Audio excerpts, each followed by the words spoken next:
राहुरी अहमदनगर येथील धर्मप्रचारक आयुष्यमान सत्येंद्र तेलतुंबडे साहेब त्यांचं उद्दिष्ट सेमिनार निर्माण करणे हे उद्दिष्ट त्यांनी स्वीकारलेलं आहे आणि पैठण येथे त्यांनी एक शिबिरसुद्धा आयोजित केलं होतं। आताच ते तिकडे मला वाटते बँगलोरच्या साईडला गेले होते आणि त्या साईडला सुद्धा त्यांनी मिशनरीच्या संदर्भात काही तळांना भेटी दिल्या। ते सुद्धा बौद्ध धर्माचे चांगले गाडे अभ्यासक आहेत। मी तेलतुंबडे साहेबांना विनंती करतो की त्यांनी आपलं मनोगत या ठिकाणी मांडावं। धन्यवाद वर्ग साहेब।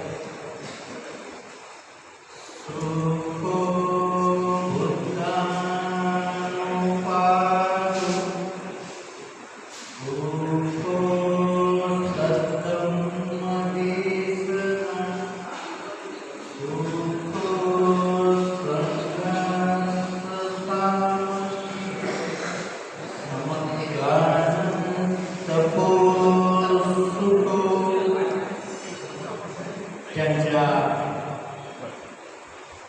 ग्रंथावर आपण कालपासून प्रशिक्षण घेत आहोत त्या प्रशिक्षणाचे अध्यक्ष भरत धम्मसारजी आवर्जून या प्रशिक्षणात उपस्थित असलेले नागपूरचे भरत नागपूरजी, आपण या चंद्रपूर, अमरावती आणि विदर्भाच्या अनेक जिल्ह्यामध्ये प्रत्यक्ष कार्य करत आहेत। ज्यांच्या धर्मकार्यामधून एक समूह निर्माण होत आहे, त्यांनी आपलं हे सगळं कार्य लिखित स्वरूपातही मांडलं आहे। असे आदरणीय बौद्धजी हे सगळं कार्य महाराष्ट्रात जावं पसरावं यासाठी या 2 दिवसाचं आयोजन करणारे सामाजिक समता संघाचे अध्यक्ष वर्ग साहेब आणि त्यांचे सर्व पदाधिकारी सदस्य। काल आपण या आंबेडकरवाद्यांनो डॉक्टर बाबासाहेब आंबेडकरांनी स्वीकारलेला बुद्धांचा 4 आर्य सत्याऐवजी 2 आर्य सत्यांचा नवा धर्म अधिक कल्याणकारी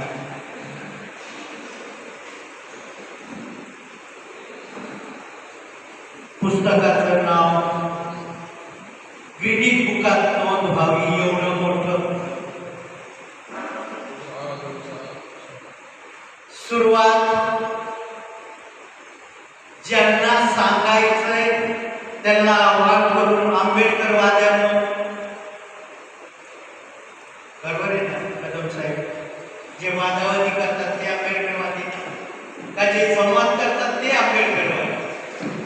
कोणी असो जे आंबेडकरवादी स्वतःला समजतात त्या आंबेडकरवाद्यांना यशवंत बौद्ध आपल्या या ग्रंथाच्या नावातच आवाहन करतात की 4 वर्य सत्य ऐवजी 2 वर्य सत्याचा नवा धर्म आणि पुढे साधना कल्याण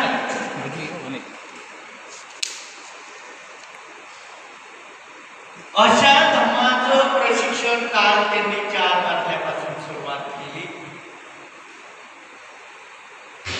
आधुनिक बुद्ध या संकल्पनेपासून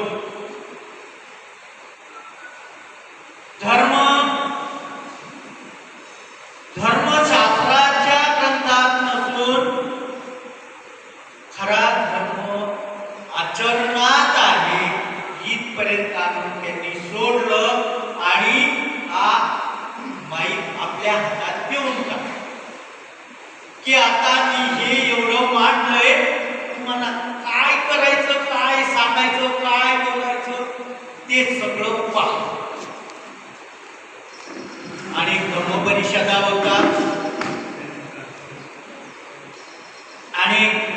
मेळावे होतात, धम्मचर्चा होते, सेमिनार होतात. राजाभाऊ कदमांनी सांगितलेली बुद्धिस्ट सेमिनरी अनेक आहेत, पण त्याच्यामध्ये आम्हाला सेमिनार दिसत नव्हते. म्हणून बडगे साहेब, भंतीजी, धम्मसारजी असे काही मिळून आम्ही हे सेमिनार आयोजित करायला सुरुवात केली. आणि देशात बौद्धाची ती पण तिथं येण्याऐवजी आम्हाला इथं होतं. आम्ही खरं तर जुलै महिना हा यशवंत बौद्धांच्या या ग्रंथासाठी अवघड गोष्ट होती.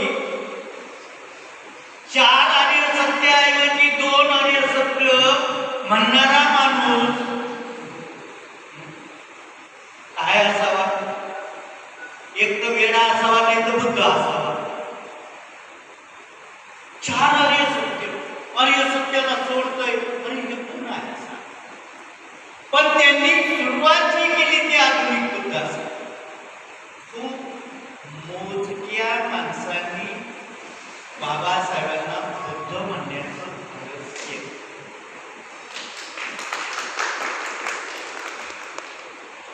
काल थोडस आमचे सहकारी डॉक्टर राजाराम बडगेंनी या आधुनिक बुद्धावर थोडं विवेचन केलं. त्याचा संदर्भ देताना त्यांनी कुठं दिला? पहिला संदर्भ दिला की ज्यांच्याकडून दीक्षा घेतली या महाकवी चंद्रमणींनी त्यांच्या सत्काराला उत्तर देताना मुंबईमध्ये बाबासाहेबांना बुद्ध म्हटलं. ती बुद्धिस्ट सोसायटी ऑफ इंडियाने 1957 मध्ये बाबासाहेबांची गेल्यानंतरची सभा घेतली. त्या सभेमध्ये ठराव केला आणि बाबासाहेबांना नवबुद्ध. मात्र बुद्धिस्ट सोसायटी ऑफ इंडियाच्या तत्कालीन पदाधिकारी त्या ठरावावर ठाम राहिले नाही आणि बाबासाहेबांना बोधिसत्वापर्यंत खाली ठपलून दिलं. आणि ही जी ढकलाढकली चालू आहे ती ढकलाढकली काय अजून थांबली. त्याचं प्रामुख्याने कारण की जो आधुनिक बुद्ध म्हणायला गेला त्याला म्हटले हे बाबासाहेबांचे अंधभक्त आहेत. जे लोक बाबासाहेबांच्या भावनिक होऊन बाबासाहेबांना बुद्ध म्हणतात, पण त्याला सुरुवात करताना यशवंत बौद्धांनी काही भौतिक गोष्टीच्या कसोट्या दिल्या. त्यांनी सांगितलं की बुद्धाने इतक्या वर्ष कष्ट घेतले, तपश्चर्या केली, बाबासाहेबांनी कशी तपश्चर्या. बुद्धाने पण काही गोष्टी घडवल्या, जगाच्या कल्याणाचं हित साधलं. बाबासाहेबांनी पण तेच पण एवढं सगळ्यांसाठी पुरेसं नव्हे. काय होतं, जे प्रचलित शास्त्रानुसार आणि प्रचलित मापदंडानुसार, फूटपट्ट्यानुसार सम्यक संबुद्धाला बुद्ध म्हणतात,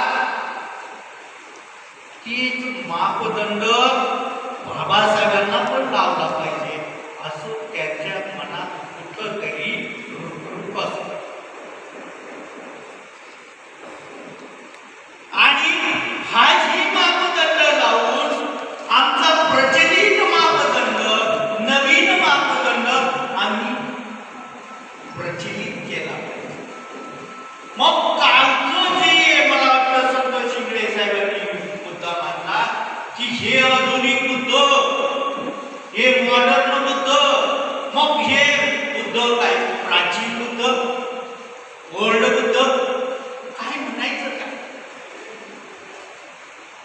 असा गोंधळ आम्ही करतात. स्वतः बुद्धाने आपल्या अगोदरचे 27 बुद्ध सांगितले.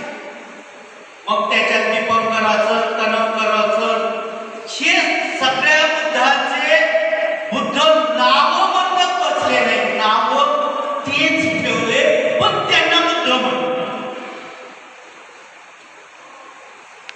आजही आम्हाला बाबासाहेबांचं नाव बदलायची गरज नाही, पण ते आधुनिक बुद्ध हे ज्याची श्रद्धा त्याच्यावर तीही वैज्ञानिक पद्धतीने, कसोटीने मापदंड लावून, प्रचलित मापदंड लावून, आमचा आधुनिक मापदंड लावून, या मापदंड लावून मग आम्ही त्याच्यावर श्रद्धा ठेवली नाही. जर कोणी म्हटलं की बुद्धाने चिवर घातलं होतं, मग बाबासाहेबांनी कुठं चिवर घातलं? बुद्ध पायी पायी फिरत होते आणि बाबासाहेबांकडून भारतात असलेल्या 2 फोर्ड मोटारीपैकी एक नेहरूकडे होती, एक बाबासाहेबांकडे होती. कसं काय होऊ शकतात हे बुद्ध?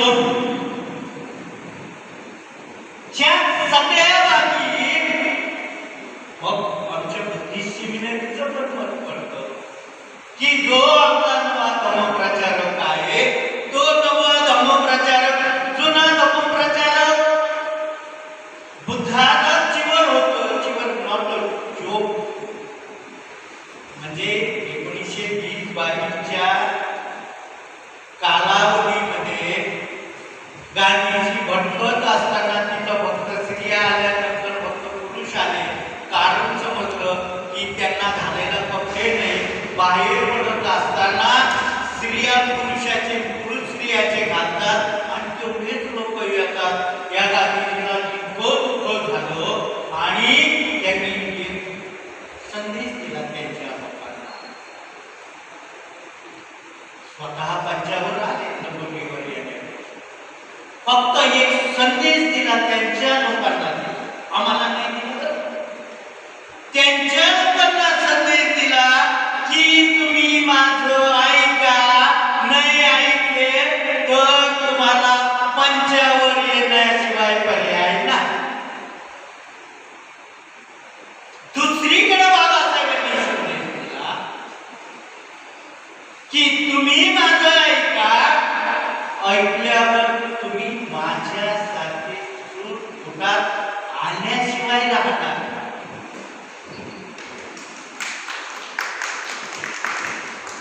गांधीजींनी सांगितलं खेड्याकडे चला, बाबासाहेबांनी सांगितलं शहरात.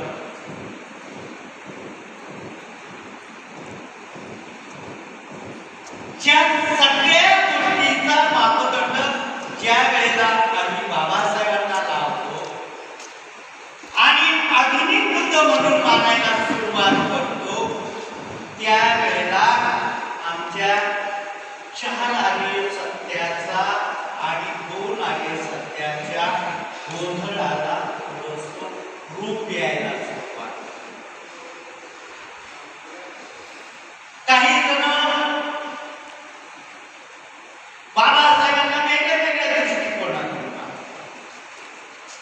मग ते राजकीय आंबेडकर, सामाजिक आंबेडकर, धार्मिक आंबेडकर, अर्थशास्त्रीय आंबेडकर, आरक्षण देणारे आंबेडकर, संविधानाचे शिल्पकार म्हणून असणारे आंबेडकर आणि बुद्ध म्हणून असणारे आंबेडकर.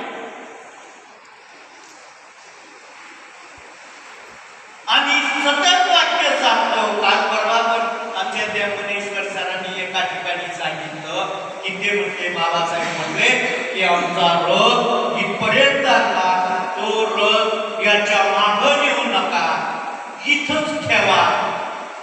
पण त्यांना मी ज्या वेळेला विचारतो की हा रथ कुठपर्यंत ठेवला, तर कोणालाच सांगता येत नाही. मग बाबासाहेबांचा रथ कुठून सुरू झाला?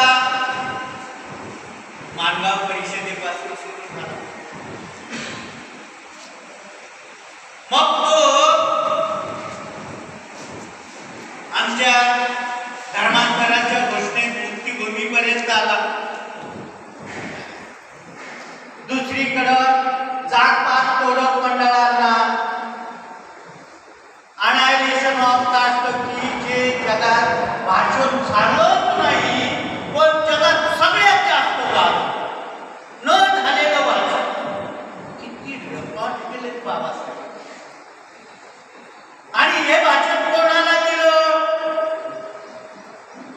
शे दिलं जातपात तोडक मंडळाला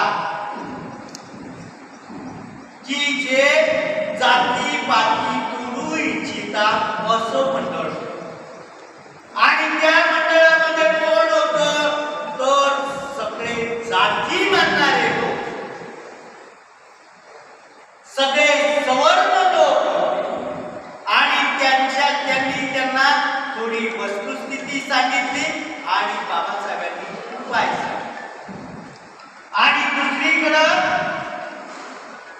36 मध्ये मुक्तिकोणमध्ये भाषण दिलं, जे भाषण आमच्यासाठी होतं त्या भाषणाकडे आम्ही अजिबात लक्ष दिलं नाही.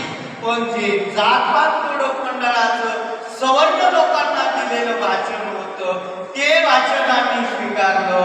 आमच्या तत्कालीन मुख्यमंत्र्यांनी फडणवीस साहेबांनी ते भाषण संवादातून पाहिलं. मी काय काय आहे बरोबर हे भाषण संवादातून पाहिला, याच्यात काही गडबड आहे. आणि आमच्या लक्षात आली गडबड की ते जे काम सवर्णांनी करायचं होतं ते काम अस्पृश्य मंडळी करायला लागली, बाकीची मंडळी करायला लागली. त्यांना किती आनंद वाटला. घरात घेऊन जा, पुस्तकं वाचा, तुम्ही वाचताय वाटताय घ्या घेऊन. पण ज्या मुक्तिपथवर आमचं काम करायचं होतं, ज्या पीपल्स एज्युकेशन सोसायटीचं काम करायचं होतं, ज्या बहिष्कृत हितकारी सभेचं काम आम्हाला पुढे न्यायचं होतं, ज्या समता सैनिक दलाचं काम आम्हाला पुढे न्यायचं होतं, ज्या रिपब्लिकन पार्टी ऑफ इंडियाचं काम न्यायचं होतं पुढे न्यायचं होतं, ज्या बुद्धिस्ट सोसायटी ऑफ इंडियाचं काम पुढे न्यायचं होतं, ते सगळंच काम आम्ही या भाषणात करू. अनायलेशन ऑफ हे सगळं. आणि हे काम याचे की चला मला आमच्यासारखे जे 4-5 येणे तिथं बसून बाबासाहेबांना तुम्ही बुद्ध म्हणताय, असे काही येणे अमरावतीत आहे, चंद्रपूरमध्ये पण आहेत.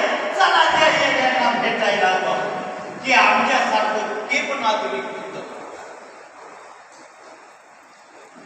आणि मग ते मांडणी करत असताना या परिचय प्रस्तावने सार्थ भोगल्यासाठी म्हणत असतात की डोकेदुखी काय सांगायचं यशेजी. अहो डोकं कोणाचं दुखणार आहे? ज्याचं डोकं असेल त्याला दुखवता, ज्याला डोकंच नाही त्याचं डोकं कशाला हा. पण तुम्ही म्हणता ही बाबासाहेबांनी सांगितलेली डोकेदुखी, बाबासाहेबांनी सांगितलेली डोकेदुखी. अरे हे डोक्यामध्ये माणसंच समोर नाही तर त्याचं डोकं कधी दुखणार? आणि ज्यांचं डोकं दुखत, मराठीत आमच्या पश्चिम महाराष्ट्रात म्हण आहे की ज्याचं पोट दुखत तो ववा. थोडस बदलून ववा म्हणजे औषध पोटदुखीवरच, थोडस बदलून की ज्याचं डोकं दुखत तो औषध मागत. आणि मग ते औषध कशात दिलं त्यांनी? परिचयाच्या संदर्भात. मात्र बाबासाहेब जे पारंपरिक धम्माची रचना आहे, जी त्रिरत्नाची चर्चा आहे, त्याला अजिबात बुद्ध धम्म संघ या तिन्ही गोष्टीला अजिबात सोडत. परिचयात 4 ज्या समस्या उभा करतात त्यातली पहिली समस्या बुद्धावर प्रश्नचिन्ह ठेवून करतात. दुसऱ्या 2 समस्या आर्य सत्य आणि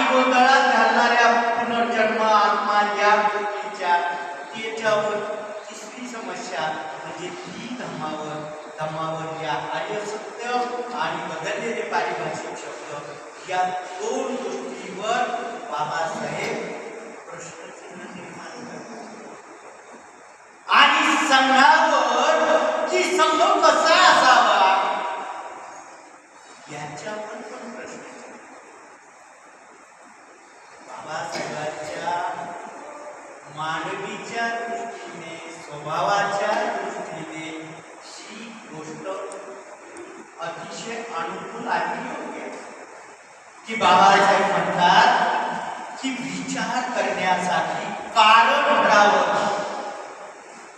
आणि हे कारण त्यांनी परिचयामध्ये दिलं, त्यांनी त्यांच्या प्रस्तावनेत दिलं आणि त्यांनी त्यांच्या पहिल्याच वादावर दिलं. सुख बुद्धानुपात ही धम्मपदातली 194वी बुद्धवादातली गाथा आहे ही पहिल्याच पानावर आणि अनुवादकांनी ही गाथाच म्हणून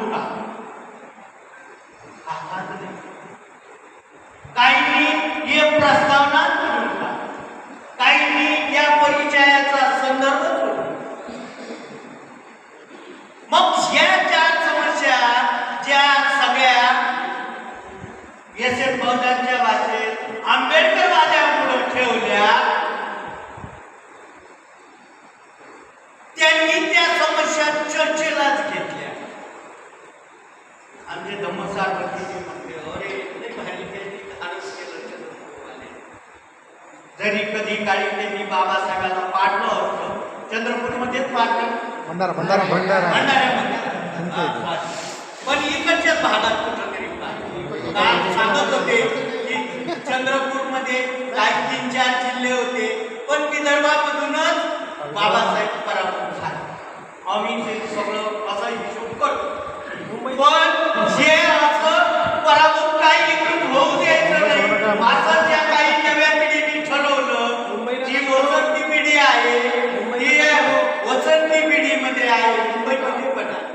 हे 2 वेळेला ज्या निवडणुका झाल्या त्यावेळेचा तो भाग तर संविधानाच्या संदर्भातली संविधान सभेची निवडणूक आम्हाला फरक करता आला पाहिजे. संविधान सभेची निवडणूक आणि लोकसभेची निवडणूक संविधान सभेची निवडणूक आणि लोकसभेची निवडणूक पण ते पराभूत होणं हा काय फार मोठा मुद्दा आहे. बाबासाहेबांनी ते नागपूरच्या याच्यात स्पष्टीकरण केलं की मला त्याचं काही दुःख वाटत नाही पण मला माझी लोक सोडून अन्य लोकांनीही मला मतं दिली याला मी महत्त्व देतो. म्हणजे अस्पृश्य वर्गातून बाबासाहेबांची मतं अन्य लोकांनाही मान्य व्हायला लागली हा त्याचा एक महत्त्वाचा संदेश त्या ठिकाणी. तर या चंद्रपूरमधून बाबासाहेबांचा हा नवा मात्र एक गोष्ट पुन्हा थोडीशी वाक्य कळून गेली तुमच्याकडून मला वाटतं किंवा माझ्या की बाबासाहेब म्हणतात की मी माझं नवं काहीही सांगत नाही मी फक्त या सगळ्यांचं संकलित केलेलं आहे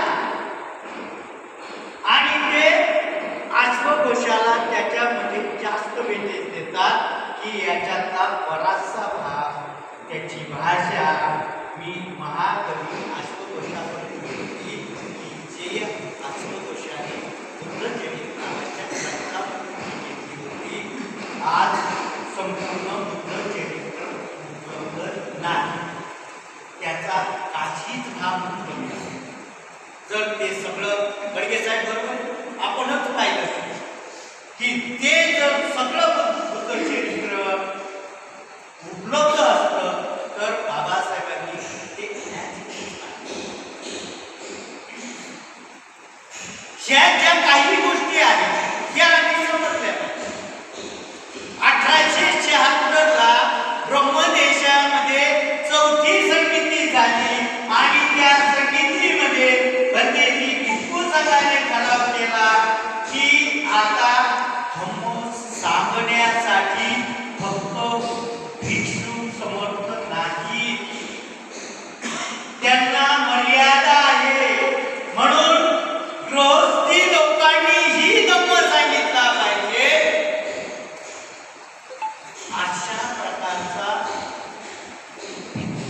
संघामध्ये चौथ्यासारखा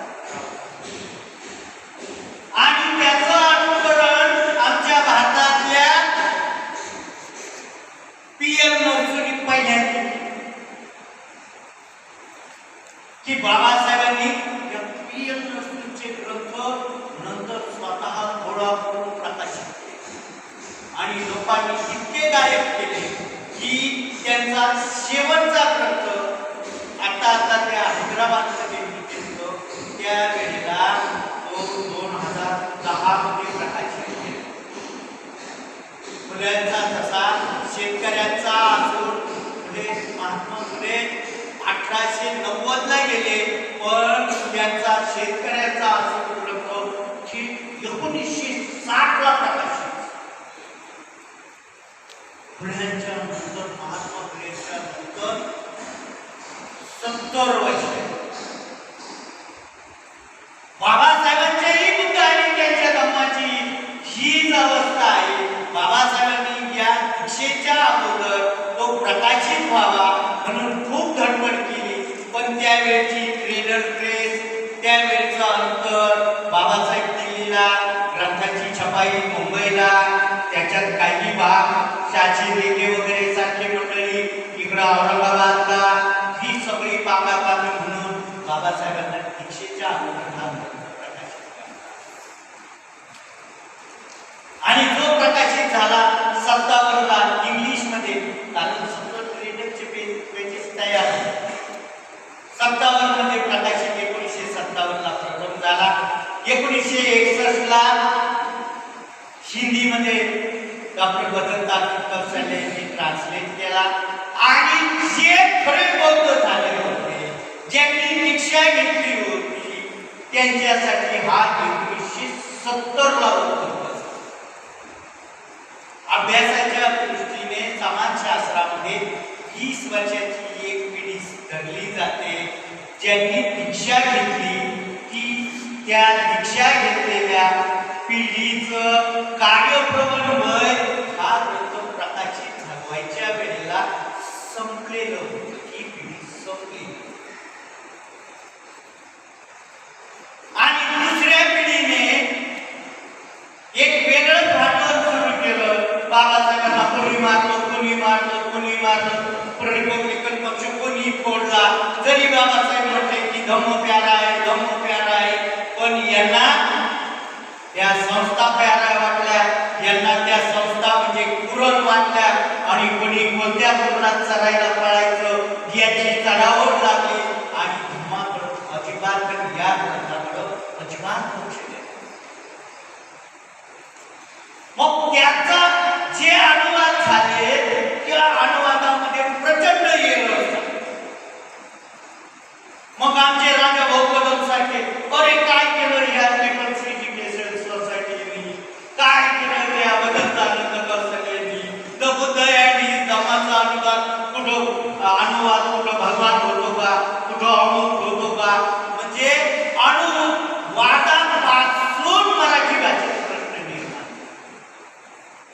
बाकीचं आपलं भांडवल तर सगळ्यापर्यंत यायचं तर खूप लांब आणि तोपर्यंत काय झालं यांना मिळेल तिथं धम्म जिथं ऐकल तिथं वामनराव गोडबोले सारखी माणसं ही जी धडपडत होती मग त्यांनी केंद्र सुरू केलं मग विपश्यना केंद्र सुरू झालं मग गोष्टीचं केंद्र सुरू झालं. चला इथं बुद्ध दिसतोय इथं धम्म दिसतोय लोक पळायला त्यांना दोष देता येत कारण राजावरती जी सांगितली की प्रचारकाची यंत्रणा निर्माण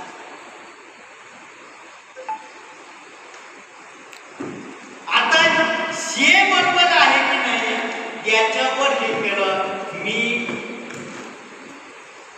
एस.एन. बर्गाची आणि आल्यावर ओळख करून भेटली हे केलं मी खास आणि आमचीच खास त्यांना या गोष्टीसाठी शालित करायला आले की त्यांनी बाबासाहेबांना आधुनिक केलं. दुसरी यासाठी आली शालित करायला की सगळेजण म्हटले अरे जी बाबासाहेबांनी ध्यान सांगितलं नाही बाबासाहेबांनी समाधी सांगितली नाही बाबासाहेबांनी मेडिटेशन सांगितलं नाही बाबासाहेबांनी कंटम्प्लेशन सांगितलं नाही मग काय सांगितलं? एस.एफ. बगदादी त्याचं अचूक उत्तर देण्याचा प्रयत्न केला. मी आता ते सर्व माध्यमामध्ये या अनेक गोष्टी, पण त्यांनी चिंतन कशाला म्हणायचं ते सांगितलं. बाबा झोपताना या 10 गोष्टीचा विचार करा, सकाळी जेवले की या 10 गोष्टीचा विचार करा, तुमच्या मनावर संस्कार करा. बाबासाहेबांनी नवा धम्म सांगत असताना पहिल्या खंडाचं म्हणजे इंग्लिशमध्ये पहिलं बुक म्हटलंय, त्याचा जो 7वा भाग म्हणजे तो तिथं समारोप केला की बुद्ध कशाचा, त्यांनी धम्माचे 4 वैशिष्ट्य सांगितले की जे धम्मपालन करतात. 4 वैशिष्ट्य. पहिलं वैशिष्ट्य म्हणजे मन किंवा त्याला आता ट्रान्सलेटमध्ये माइंडला चित्त म्हटलं. ते 4 वैशिष्ट्य धम्मपालन गाथेशी संपर्क देऊन याचे बौद्धांनी मांडणी केली. ही बौद्ध जीवन मार्गामध्ये सुद्धा ही 183 गाथा येते की जी धम्मपदातल्या बुद्ध वर्गामध्ये आहे. बरोबर आहे ना? धम्मपालन गाथेमध्ये कोण आहे? एवढीच गाथा नाही समाविष्ट होतो. मला समजलं नाही तुम्ही पुढच्या 2 गाथा का मागता. पुढच्याही 2 गाथा त्या धम्मपालन गाथे. बाबासाहेबांनी जगाला धम्माची जी एक फ्रेम दिली, त्या फ्रेम मध्ये अगोदर कार्यक्रम लोक कसाही सुरू करायचा, जे बंदीजी येतील त्या पद्धतीने सुरू करायचे. बाबासाहेबांनी सांगितलं जे त्रिचरण पंचशिलाने सुरू करा, भगवंताला वंदन करूनच सुरू करा. नाहीतर काही त्या त्या गाथा घेऊन सुरू करायचे, काही जण इतिपिसो भगवान सुरू करायचे. बाबासाहेबांनी जगाला विनंती दिली की सगळ्यांनी बुद्धाला वंदन करून, त्रिचरण ग्रहण करून, पंचशिलांचा संकल्प करून मग. आणि बाबासाहेब तेवढ्यावर नाही थांबले. बाबासाहेबांनी सांगितलं तसेच बोललं कुठून जाऊ नका. शेवटी सरळ तरी आता म्हणा नथी मे शरणं बुद्धो मे शरणं परम, की मी आता बुद्धाला सोडून कोणाच्या आश्रयाला जाणार नाही, धम्म सोडून जाणार नाही, संघा सोडून जाणार नाही. जोपर्यंत तुम्ही जिथपर्यंत येत नाही तोपर्यंत तुम्ही इथून जाऊ नका. कुठूनच उठून जाऊ. तो बौद्धांचा कार्यक्रम आहे, आपल्या भाषेत आंबेडकरवाद्यांचा कार्यक्रम आहे. जो आंबेडकरवादी आहे त्या आंबेडकरवाद्याच्या कार्यक्रमाची सुरुवात आमची या वंदन त्रिचरण पंचशिलाने झाली पाहिजे आणि शेवट जो आहे तो सरळतय गाथेने झाला पाहिजे. हा बाबासाहेबांनी आणि तीच मांडणी करत असताना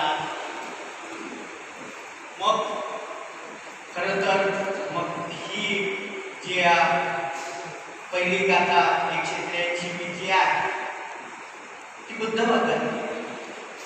त्याच्यानंतरची जी 169वी गाथा आहे ती एक लोकवकातली. आणि तिसरी जी आहे ती धम्मोत्त वाकातली आहे 259.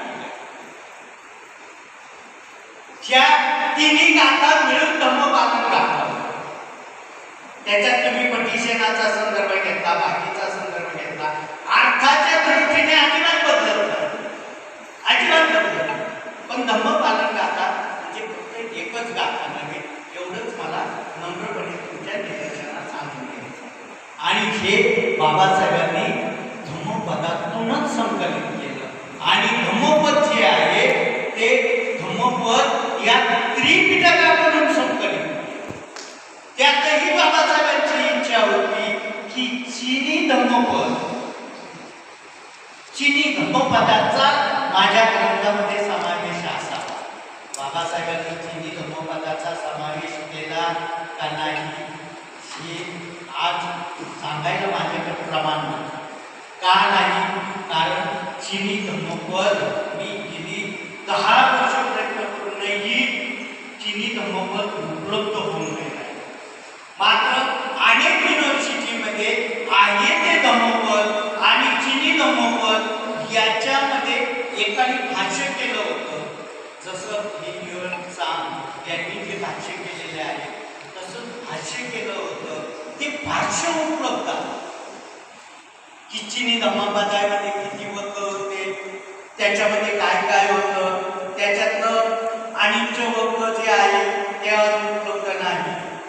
ज्या अनात्माच्या संदर्भात जे सांगायचं होतं ते चिनी धम्मपदामध्ये उपलब्ध होतं. आज ते उपलब्ध नाही. आणि मग या ठिकाणी धम्मपालन गाथेचा अर्थ नवा शोध म्हणून नवा शोध शब्द मानला गरजेचा आहे. माणसांना काही गोष्टीला आकर्षित करण्यासाठी काही शब्द वापरावे लागतात. परंतु ज्या वेळेला आधुनिक युद्ध म्हणतो, ज्या वेळेला आम्ही धम्माचे गुण सांगतो, ते 6 गुण जे आहेत ते 6 गुण म्हणजे आपण म्हणतो ना स्वापातो भगवतो धम्मो सर्वेतिको आकारिको एहिपचितो ओपनायो वच्चितम वेदितमो, हे 6 गुण जे आहेत तो धम्म आहे. मग तुम्ही त्या सगळ्याला कसोटी लावू शकता. काळात सुद्धाची पण कसोटी बाबासाहेबांनी ती पण लावू शकता. आणि मग आमची जी मंडळी आहे तुम्ही आणि विमर्शना करताय आणि करत नाही याच्यावर अजिबात कारण त्यांना खेचलं तरी त्यांनी सांगितलं की काहींच्या मध्ये विपश्यना हा बुद्ध धर्म आहे असं आहे आणि काहींना दिसलं थोडासा त्याच्यात. मग लोक तिकडे गेले. मग त्याचं नुकसान किती होतं त्यांनी ते मांडलं. आणि 10 दिवस हे सगळं सोडून तुम्ही तिकडे जाता, डोळे मिटून तिथं बसता. त्याचं तुमचं जे श्रम जे काय आहे श्रमाचं सेविंग करता येत नाही, पैशाचं सेविंग करता येत. फक्त श्रम आणि वेळ काही वाचवता येत नाही की नाही गेल्या श्रम आता 8-10 दिवस काम नाही केलं, 11व्या दिवशी 10 दिवसाचं काम 11व्या दिवशी एका दिवसात होईल. किंवा आता जसे पैसे वाचवल्यावर नंतर खर्च करता येतात तसं आता आपला वेळ वाचलाय, आपला वेळ तिथं हे केला, मग एक कमी तो सगळा वेळ आपण एका वेळेला वापरू, वेळेचंही सेविंग करता येईल. त्याच्यामुळं ज्यांना टायमिंगचं व्यवस्थापन जमत नाही त्यांना बुद्ध धर्म संभव अजिबात काहीच समजत नाही. म्हणजे नुसता धर्मशास्त्रात म्हणतो मग आचरणात कुठं आहे? मग आचरणात आम्हाला दिसलं पाहिजे ना की अरे ही माणसं वेळेवर येतात आणि वेळेवर जातात. यांचा कार्यक्रम वेळेवर सुरू होतो, वेळेवर सुरू. हे जास्तही बोलत नाही आणि कमी बोलत नाही, हे आवश्यक तेवढंच बोलतात. जीवनाच्या साफल्याच्या दृष्टीने आवश्यक तेवढीच कृती करतात. आम्हाला सगळीकडं दिसलं पाहिजे. आम्ही नुसतं म्हटलं बुद्धाला बाबासाहेबांनी सांगितलं की जसं ते बोलत होते तसं ते वागत होते, जसं ते वागत होते तसं ते बोलत होते. आम्ही जसं वागतो ना तसं जर बोललो किंवा जसं बोललो तसं वागलो तर भारत गौतमयी व्हायला अजिबात वेळ लागतो. सकाळी बोलता बोलता आम्ही मी सांगितलं माझं होतं की अरे आमच्या यशवंत बौद्धांनी सांगितलं की कट्टर प्रचारक आहे, जिद्दीचे प्रचारक आहे. मी ओळखलो, खरंच म्हटलं, ते म्हटले तसं खरंच कट्टर आहे का? मी पाहतो की निघालो, चाललो आणि चला अमुक ठिकाणी आपण यांना वर्ध्याला जाऊ आणि धम्म सांगू. निघालो मी की हे साहेब आहेत तिथं, पण मी गेलो आणि त्या हॉलमधून कोण आलं? अरे तेलतुकडे आलाय. मग त्याच्याकडं काही बॅग आहे का? खिशात एखादं बाकी पुस्तक आहे का? जर चुकून त्याला दिसलं की याच्या खिशात बाकी पुस्तक आहे, तो लगेच जातो ना आत जातो की पोराला सांगतो, अरे जाय त्याला सांग पप्पा घरी नाही. बायको असली तर सांगतो, जा त्यांना सांग की ते घरी नाही. नोकर असला तर आमचे मालक घरी नाही. अरे काय ते तुझे तुझी वाईट दशा. तुला पाहिल्याबरोबर तो समोरचा अधिकारी पोराला खोटं बोलायला लागतोय, बायकोला खोटं बोलायला लावतो, नोकराला खोटं बोलायला लावतो आणि तू पच्चीशीत सांगतो आणि विशाल स्वतःला धम्म प्रचार होतो. जर आम्हाला पहिल्या आमची अशी अवस्था होत असेल तर आम्ही धर्मप्रचारक आहोत का? बरोबर आहे.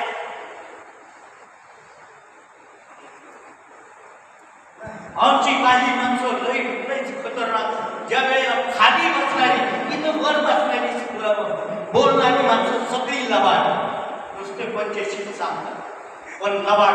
म्हणजे मी तरी का आपली इथली अपवाद धरू, इथली अपवाद धरू हे बाबासाहेबांनीच म्हटलं कुठे. सगळ्यात मोठा प्रश्न हा आहे, चेंजर मस्ट चेंज.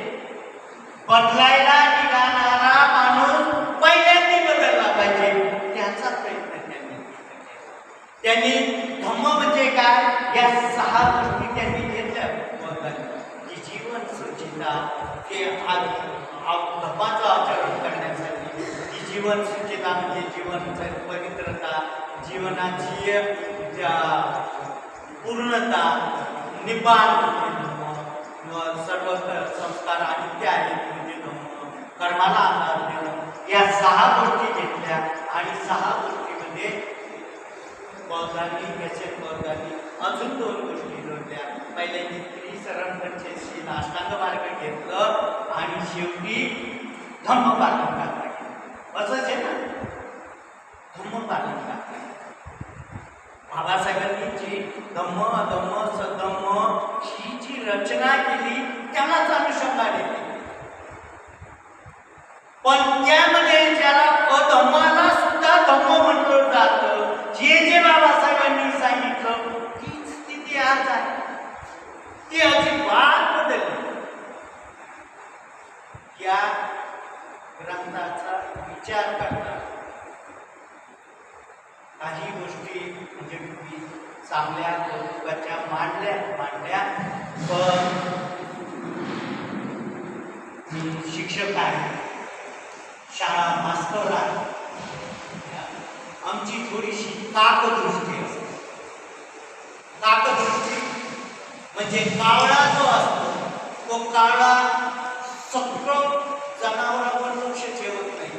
त्याचं कुठं जखम आहे म्हणजे नेमकी टोच मारता येईल ही शोधत असतो. की टोच मारता आली पाहिजे अशी जागा शोधत असतो. मी पण ती टोच मारायसाठी शोधतोय आणि मला या गोष्टी लक्षात आल्या की बाबासाहेबांनी जो विचार केला, श्रमण संस्कृतीने जो विचार केला, बौद्ध संस्कृतीने जो विचार केला, ही संस्कृती कधीच माणसाला उद्दोषित करत नाही, कधीच माणसाविषयी तिरस्कार करत नाही. जी संस्कृती विचारते ती कधीच असं विचारत नाही हू इज करेक्ट. ती विचारते व्हॉट इज करेक्ट. की मी बरोबर आहे का, भंगे बरोबर आहेत का, बरोबर आहेत का, वडकर साहेब बरोबर आहेत का, राजाभाऊ कदम बरोबर आहेत का, तुम्ही बसलेले बरोबर आहेत काय, सगळी मंडळी असतील तुम्ही पण अभ्यास करा. सगळे बंदी साहेब पण धारक आहे.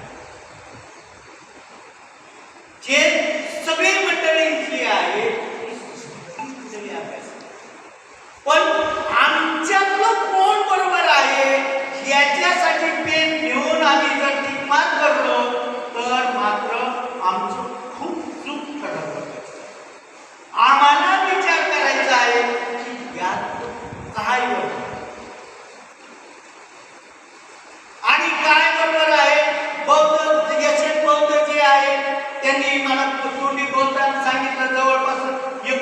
1990 पासून ते काम करतायत, समाजात फिरतायत, बाबासाहेबांचा धम्मप्रेरणा करायचा प्रयत्न करतायत आणि त्या गाथा पठण विपश्यना या सगळ्या मार्गाने समाजात घुसता येत नाही, समाजात बदलही होत नाही असं वाटल्यावर त्यांनी स्वतःचे बाबासाहेब शोधले आणि त्यांनी ते मांडले. पण ते मांडत असताना ज्यांना ते बाबासाहेब दिसले नाही त्यांच्यावर ते फार तुटून पडले.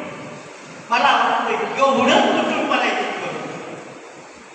ते त्यांनी त्यांना लगेच यादी बनवली, हे मारे. आणि मग काय आता सगळा हा ट्रेंडच निघाला मारेकरी शोधल्या. ते डॉक्टर विलास खरातकर त्यांनी पण मोठं पुस्तक लिहिलं, बुद्ध धम्माचे मारे. औरंगाबाद मध्ये एकाने लिहिलं मारेकरी, सगळे बाबासाहेबांचे मारेकरी, धम्माचे मारेकरी, बुद्धाचे मारेकरी, संघाचे मारेकरी. नागपूर म्हणते चुकत असलं सांगत चला, संघाचे मारेकरी. आणि आम्ही हे सगळे मारेकरी शोधायला. अरे एखादा तरी बुद्धाच्या मार्गाने जा की देवदत्तासारखा पक्ष मारणाराच का शोधता, जीवन जगवणारा पण शोधा ना, की जीवन जगवणारा शोधा की हा धर्म कोण जगवतोय, पक्षी जगवणारा मोठा असतो. ही त्यांच्या पंचायतीने नवीन शास्त्र मांडलं. शुद्धोधनाने ठरवलं नाही की माझा पोरगा आहे म्हणून बरोबर आहे. आज ठरवतात पुतण्या चूक आहे, भाचा चूक आहे, आणि त्याच्यापेक्षा माझं पोरग आहे, कोणाला दिलं पाहिजे ना, तो माझा वारसदार आहे, जैविक वारसदार. मग जो माझा वारसदार आहे जैविक बरं का, वैचारिक वारसदार आणि जैविक वारसदार जो बौद्ध संस्कृतीवर चालतो तो वैचारिक वारसदाराला महत्त्व देतो, जो श्रमण संस्कृतीवर चालतो तो जैविक वारसदाराला महत्त्व देतो. म्हणजे या सगळ्या दृष्टीची ही गोष्ट आहे. तर हे मारेकरी थांबा. देवदत्ताने पक्षी मारला, त्यांनी मानके हक्क गाजवायचा प्रयत्न केला, पण बुद्धाने जगवला आणि त्यांनी सांगितलं की जगवणाऱ्याचीच मालकी आहे, मारेकऱ्याची नाही. तर आम्हाला याच्यातून जगवणारी माणसं शोधायची आहे. याची जे प्रकरण आहे ते त्यांना लपला. बाबासाहेब म्हणतात की त्यांनी नाल्याचं उदाहरण, शुद्ध पाणी आणि अशुद्ध पाणी. पण एकदा शुद्ध पाणी दिसल्यावर गटारीचं पाणी बाहेर कोण जाईल, अशुद्ध पाणी बाहेर कोण जाईल, ज्याच्यात घाण दिसती, ज्याच्यात वास येतो, ज्याच्या जवळ जाता येत नाही, त्यांना शुद्ध पाणी दाखवा. हे शुद्ध पाणी दाखवायचं काम करू आपण. बुद्ध धम्मसंघ जगवण्याचं काम आपण करू. बाबासाहेबांना खरा खुला जो धम्म, खरोखर बाबासाहेबांनी सामाजिक सिद्धांत मांडला. व्हिएतनामच्या ठिकाणात जे 96 वर्ष जगले त्यांनी कादंबरी बुद्धावर, की जे अलौकिक अनुत्तरोवर बोलतात ना, की सोडून की बुद्ध हा चांगला बोलता माणूस होता, शुद्धोधन महामायाचा अनुसूत्र होता, याच्यावर मांडणी करणारी कादंबरी होती. आणि प्रचंड जगभर गाजली की बुद्ध आमच्यासारखेच होते, बाबासाहेब सारखेच होते, त्यांच्यासारखे आम्ही होऊ शकतो. ही जी मान्य आहे त्यांच्यासारखं या जन्मात आम्ही या गोष्टी करू शकतो, सुखी होऊ शकतो. अरे मला राग येत होता, काल 10 वेळाला आला, आज 9 वेळाला यायला आला, आमची बोधिसत्व तर वाटचं. आता आमच्याकडे मी अजिबात बुद्ध म्हणून मान्यता देत नव्हतो बाबासाहेब, पण गेल्या 1-2 वर्षात जास्त अभ्यास झाला माझा बुद्ध आणि त्यांच्या धर्माचा. आणि मला जाणवलं की बाबासाहेब अगदी बुद्ध स्वरूप काहीही नाही. ही मांडणी त्यांनी केली की अरे तुम्हाला हे सगळं आचरण करता येतं, हे तुमच्या घरच्या घरी करता येतं, हे तुमचा जहाज चालता बुद्ध आहे. देहू रोडला सांगितलं जे जिता जागता बुद्ध आहे. तुम्हाला देव देतोय तो चिता जागता देव देतोय. ते सोडला की मग आसाराम बापू पण म्हणजे धारातीत पडतोय आणि राम रहीमही पडतो आणि त्याच्यासाठी संविधान पण केलंय. कसली ताकद दिली, तर ती ताकद आम्ही वापरायला सुरुवात करत नाही. आम्ही ते वापरू. हा फार सुंदर. याच्यावर अजून काही टिप्पण्या करणं गरजेचं आहे. त्यांनी तो शोध म्हटला, पण जे लोक युनिव्हर्सिटीवाले त्या युनिव्हर्सिटीच्या संशोधनाच्या ढाच्यात तो बसला नाही आणि त्याची त्यांना गरज पण नाही. ते म्हटले माझे आंबेडकरवादी त्यांना पटला, माझा शोध मान्य झाला. तेवढंच त्यांनी नाही म्हटलं, ते त्यांनी पुढं पण जोडलं. अरे बाबांनो, हा माझा शोध नाही दादांनो, हा बाबासाहेबांचा शोध आहे. बाबासाहेब म्हणतात अरे हे माझं नाही, हे बुद्धाचं आहे. बुद्ध म्हणतात अरे हे माझं नाही, माझ्या अगोदरच्या 27 बुद्धाचं आहे. खरं म्हणजे हे सगळं कोणाचंच नाही, हे सगळं निसर्गाचं आहे. आम्ही 24 तास रागात राहू शकत नाही, 24 तास भांडण करू शकत नाही, 24 तास मारामारी करू शकत नाही, पण 24 तास शांत राहू शकतो, 24 तास प्रेमाने बोलू शकतो, 24 तास अनासक्त राहू शकतो. आसक्ती संपत नाही, तृष्णा संपत नाही. मग नोकरी पाहिजे, मग छोकरी पाहिजे, छोकरी पाहिजे असल्यावर नाही, मग पोरं पाहिजे, बंगला पाहिजे, गाडी पाहिजे, विमान पाहिजे, हेलिकॉप्टर पाहिजे. ही तृष्णा काही संपतो. माणसाचा तो स्वभाव. आमच्या काही वेळेला एक असं प्रदर्शन लागलं होतं आणि आमच्या काही लोकांनी ठरवलं की प्रदर्शनामध्ये सगळं किराणा दुकानाचं होतं आणि आम्ही सुरुवात केली की चला आपण चांगलं स्वस्त आणि चांगला माल देणार. आम्ही दोघं तिकडं पहिल्या दुकानात गेलो, त्यांना विचारलं नाही, आम्ही ठरवलं की फक्त साखरेचं वापर. त्यांना विचारलं साखर काय भाव, ते म्हणजे 40 रुपये. आमचा बाजार म्हटला 35 रुपयांनी देत आहे का. मग पुढच्या दुकानात गेलो, तो म्हटला 35 रुपयांनी आहे. आम्ही म्हटलो 30 रुपयांनी बघत नाही. असं करत करत 25, 30, 15 आम्हाला शेवटचं दुकान असं मिळालं की ते म्हटले आम्हाला पहिल्यांदा विचारायला येतो ना त्याला आम्ही 1 किलो साखर फुकट देतो. आम्ही म्हटलं एकच कमवून देतो, 2 काय द्यायला हरकत आहे, 2 किलो फुकट दे. आणि पुढं गेलो आम्ही. पुढं गेल्यावर पुढचा दुकानदार म्हटला 50 रुपये किलो साखर. मी म्हटलं 50 किलो साखर आहे आणि चल मग तो 1 किलो फुकट येतोय त्याच्याकडे जाऊ. ते म्हटलं साहेब नाही, तुम्हाला आता पुन्हा संधी नाही, आम्ही एकदाच संधी देतो, आता पुन्हा तुम्हाला संधी नाही. बाकीच्यांनी सगळ्या संधी नाकारल्या. अरे बाबासाहेबांनी आम्हाला धर्माची संधी दिली, उत्पन्न म्हणून आयुष्य बदलण्याची संधी दिली, आम्हाला राज बनवलं, आम्हाला मताचा अधिकार बनवला. आता या संध्या संपत आल्या बाबांनो, नाही संपण्याचा आहेत. आता तुम्हाला काय करायचं ते पहा. शेवटची संधी आहे. तुमच्यापुढे बाबासाहेबांनी दिलेला ग्रंथ आहे, त्याच्यावर भाष्य लिहिणारे यशवंतासारखी माणसं आहेत.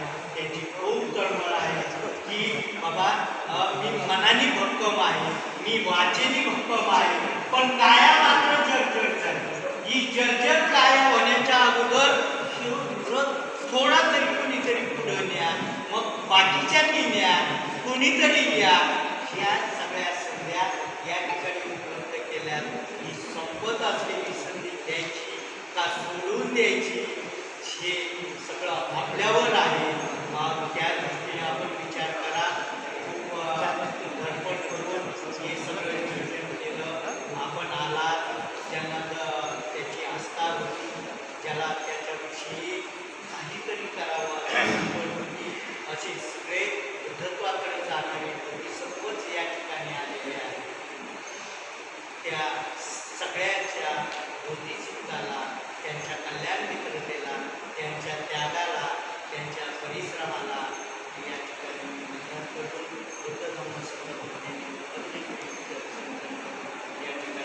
सात सात